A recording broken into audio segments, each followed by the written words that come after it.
First things first, why are the people in this room successful? American agriculture from 1776 to roughly World War II, that was the greatest economic expansion ever in human history. You ever give any thought to why that is the case? Well, here's a hint. This is a list of every war that happened in Europe for that 150-year period that interfered with food supplies somewhere on the continent. Here's a list of all the wars in North America that did the same thing.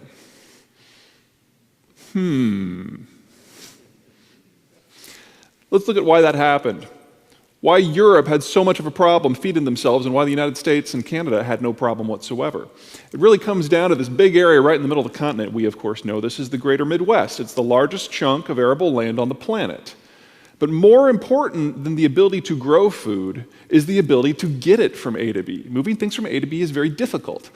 Look at the blue on this map. The interconnected waterways of the Mississippi Basin, the intercoastal waterways. Collectively, that's about 16,000 miles of waterway.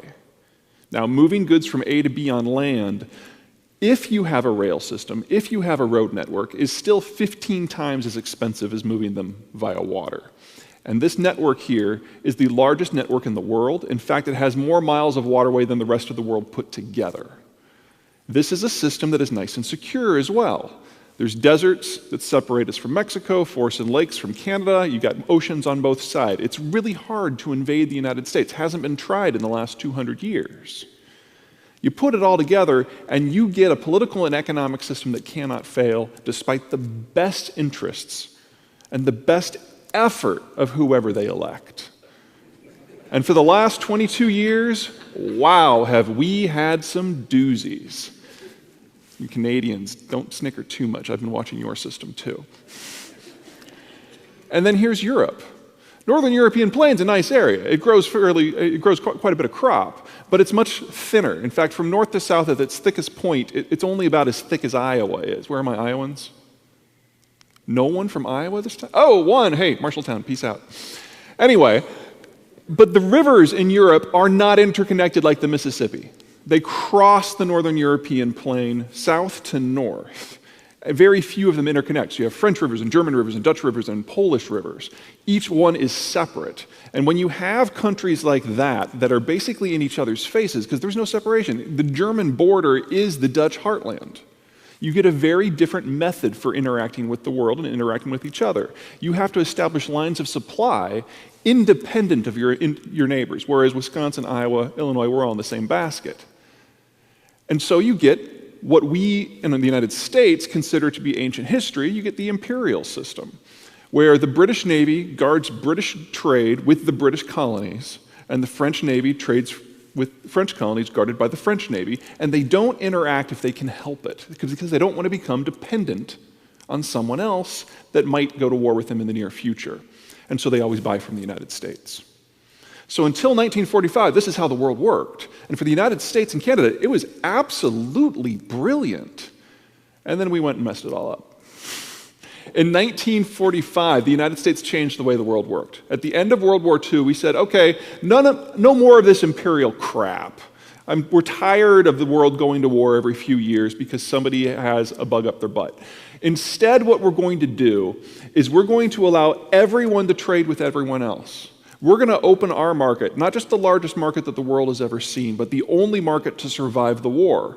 The US consumer market at that time was twice the size of the rest of the world put together.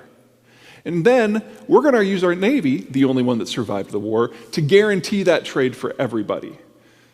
For the European allies, this was a dream come true. And for the Germans and the Japanese, this was very confusing because they had just fought a very serious military conflict to get just this. It was like, you really should have brought this up in 1929. We could have avoided a lot of problems.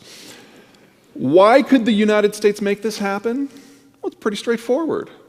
This is a jump carrier, traditional jump carrier. There's 10 of those in the world, none of them are American. This is a super carrier.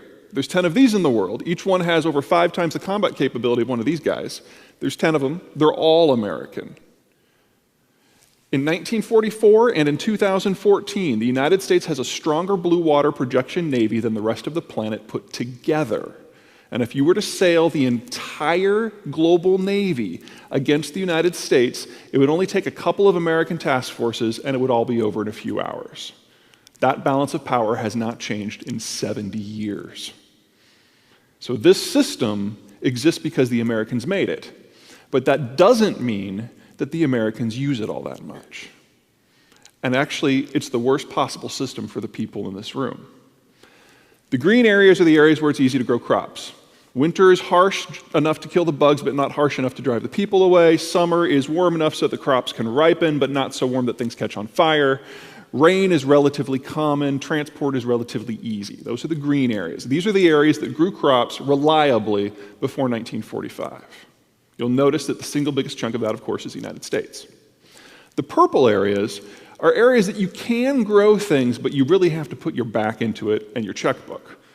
The soil is rockier, the winters are harsher, it may be subtropical. You can make these places green, but it's very, very expensive, and you have to apply extra fertilizer, extra pesticide every single year to make it go.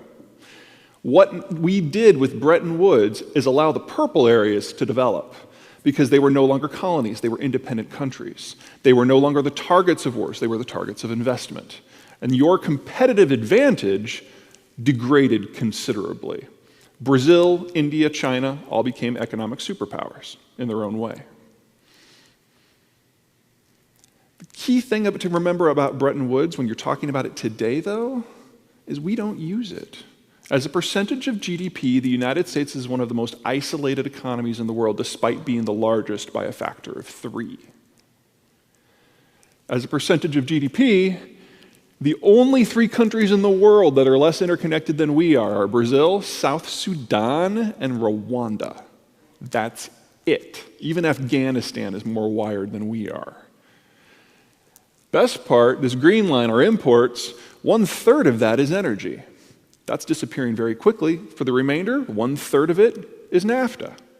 Basically, a near domestic situation. Okay, so that's piece 1.